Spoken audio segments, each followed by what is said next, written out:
What is up, Pitt fans? Thank you so much for turning to Inside the Panthers on YouTube. My name is Steven Thompson, coming at you with another Inside Pitt practice report following practice number 19 of Pitt training camp. Things are starting to get real. We've only got a couple more training camp practices left. The real thing starts on Monday with game week, or Sunday if you really think that way. And the Panthers are kind of feeling the pressure a little bit, starting to trim things down, figure out who their real contributors are, like we talked about in our last video. Pat Narduzzi told us today that at the end of this week there'll be a rehearsal scrimmage, and what rehearsal means is that you've really got things figured out, you've got roles figured out, and now everyone just needs to make sure that they know what they're doing. So we'll kind of start there. Like I said in my last video, Narduzzi and the rest of the coaching staff feel like they have a good hold on who's going to win a lot of these position battles. It's more just about figuring out kind of the allocation of resources, who's going to be the backups, who fits better in what positions. Like we talk about the offensive line a lot, who's a guard, who's a tackle. There are spots open in both at both positions, and you've got guys who can play both positions. So they're really just sorting that out. The same thing I think goes for the defensive backfield, who's a better free safety or a boundary safety versus who's a better field safety, and things of that nature. Same thing with linebacker as well, who's a money, who's a Mike, who's a star. And we're starting to figure out a little bit more of who's going to fit in where. It sounds like Ryan Baer is really a guy that is in the running and probably leading the pack to get one of those starting jobs on the front of the offensive line. He's playing both guard and tackle spots. He said he's played both sides, so he's capable of playing everywhere. Matt Goncalves is definitely going to take one of those tackle spots, but he's playing both sides. And then Kyle Lewis is another guy who Pat Narduzzi, a linebacker who he thinks is going to play a lot of football for this team. A redshirt freshman last year, or a true freshman last year, redshirt freshman this year. He spent just about all of the year injured, even lots of his spring ball he spent hurt, but he's been really impressive during camp so far. He's more of an outside backer, but a star, but star for the most part, but plays some money too. So expect to see a little bit of him as well. Daniel Carter at running back is another guy that they're still trying to find out how he fits best into what they want to do in the running game. Obviously, we've seen him as a fullback, but Pat Narduzzi said that he has slimmed down a little bit, maybe fits more into that kind of tailback mold that you've seen and can run a little bit more, catch some passes out of the backfield. A versatile guy that they really hope can make another big impact for them, not just on special teams, but again, as a pass protector, as a rusher, as a pass catcher on offense as well. So they don't think he's lost any power with that lost weight, but he can still be, certainly a big part of what they do this year. And sticking with offense, talking about Dejon Reynolds as well. This is a guy that Narduzzi highlighted during his morning briefing today.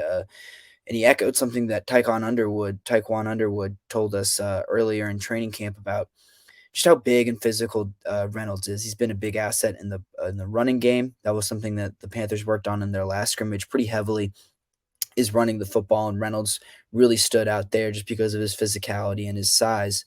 And that also shows up when he goes up for jump balls. And Reynolds seems like another guy who's pushing to not just start, but be a big part of the offense as well, alongside Bob Means and Kanata Mumfield. I think they liked his experience in addition to all of those physical traits that I just mentioned. So there's a lot to like. There's a lot to like, as far as who's going to start, who we kind of project to start. But even moving down, there's some reserves that are really in the mix for major playing time. Some new faces who are really going to show themselves this year.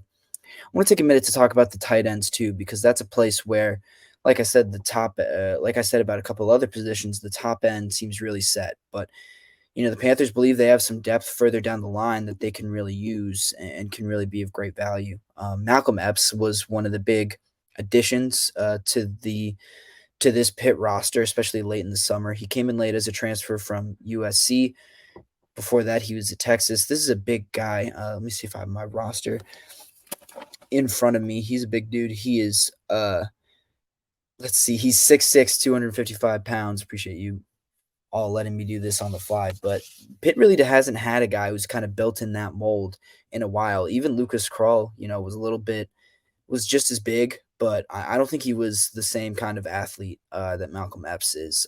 This is a guy who looks like he could play basketball, big catch radius, super long arms, can jump really high, can run really well. And they've liked what they've seen even as the pads come on. I think that was something that you may be worried about is this guy going to be physical enough for to contribute in the run game to look as good as he did in shorts as he did when the shoulder pads came on and guys can start hitting. And by all accounts, it sounds like he has. I can read you this quote from Narduzzi that he gave us today. Epps has done a heck of a job. I think he gets better every day. He's like the new guy, new terminology. So there's days where he'll swim and look around. And I think his best ball is ahead of him as we start to try to move through this. And Narduzzi added that just with time, he'll get more comfortable every day that he's in this system. Looks like it'll just be 1 year for Epps in Pittsburgh, who's a super senior, but it sounds like it could be a good one for him, and they have faith that he'll be able to contribute right away. Seems like a really good red zone target. Just needs to kind of learn that playbook in order to see the field a little bit more consistently. Like I said, Gavin Bartholomew and Carter Johnson seem to have those top two spots locked down, but in a Frank Signetti offense that really loves to use the tight ends with a quarterback like Phil Dracovic, who told us today that he loves to hit tight ends. These guys can all be contributors. And with that in mind, I want to talk about another guy that has really kind of almost come out of nowhere, I would say. This is not a guy that we've heard a lot about, but Jake Renda, also in the tight end room, helping put together what Gavin Bartholomew called the best tight end room that he's been a part of since he's been there, up there with the 2021 group. But Renda is a guy that Pat Narduzzi called a matchup or a mismatch guy, a guy who is both physical enough to block in the run game and run some receiver routes. They really like what he can do both in the passing game and as a run blocker. They've lined him up all over the field. They feel comfortable with that.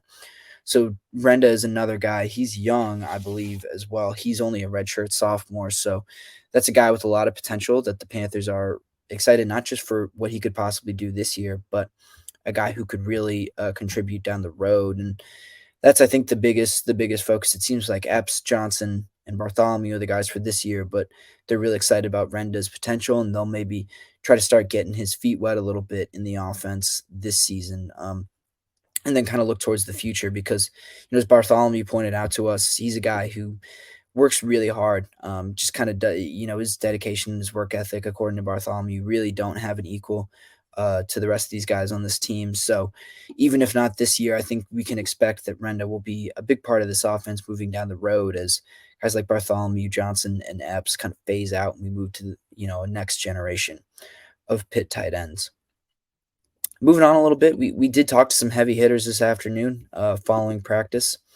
Gavin Bartholomew, Phil Dracovic, and Jake Cradle all stopped by. That's three offensive starters that have, or I guess expected starters. I think we can be pretty comfortable saying that all of those guys will be as part of the first offense when they open the season against Wofford on September 2nd. But Dracovic reemphasized the tight end room talk, saying that he loves to throw to these tight ends. And Bartholomew, like I said, is really optimistic about not just his own potential and the work that he put in this offseason, particularly he said as a run blocker, which I thought was interesting. I've always kind of thought of Bartholomew as a good run blocker, but he said he put even more of an emphasis into it this year working with offensive linemen and tight ends coach Tim Salem. But they both, in addition to Cradle, all said that the Pitt tight ends room has been really impressive. Epps is impressed with his toughness. Bartholomew's impressed with his basketball and notable. And like I said, I'll reiterate the scheme will play to that. Signetti likes his tight ends. Dracovic, like I said, he likes the tight ends as well. So, this tight end room is going to be a big part of this offense this year, not just, as they kind of seek to get Ronnie Hammond open to get him some room on the edge to run, but also in the passing game as well to create some easy targets for Phil Dracovic. I'd expect a lot of two tight end sets. Maybe you'll see Malcolm Epps and Renda and maybe even Bartholomew start to split out a little bit more, especially considering that there are some unknowns at receiver. I know I mentioned Reynolds and even Kenny Johnson early in some videos as guys who have had good camps and guys who could be contributors, but I think these tight ends are maybe going to push a little bit for some more playing time in the real offense. And in the absence of a really true slam dunk, third wide receiver, a guy that can be productive, why not turn to one of these tight ends that you really like and that you think are really athletic and can contribute in the passing game as well? So, like I said, we got one more practice that we get to go to this week. That's tomorrow on Thursday. We'll be wrapping up pit training camp there for the kickoff luncheon on Friday, and then the start of game week next week. So, things are getting real. The Panthers are really starting to figure things out, and this 2023 team is really starting to come together and look like the team that will take the field on September 2nd against Wofford. So, I'll be back with one more inside pit practice report tomorrow, and then we will be take a little bit of a hiatus before returning on Monday or next week for some game week practice reports. So keep it tuned to Inside the Panthers.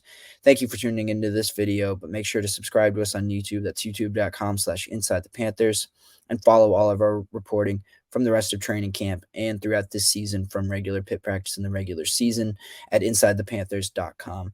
With that, I leave you, and I'll see you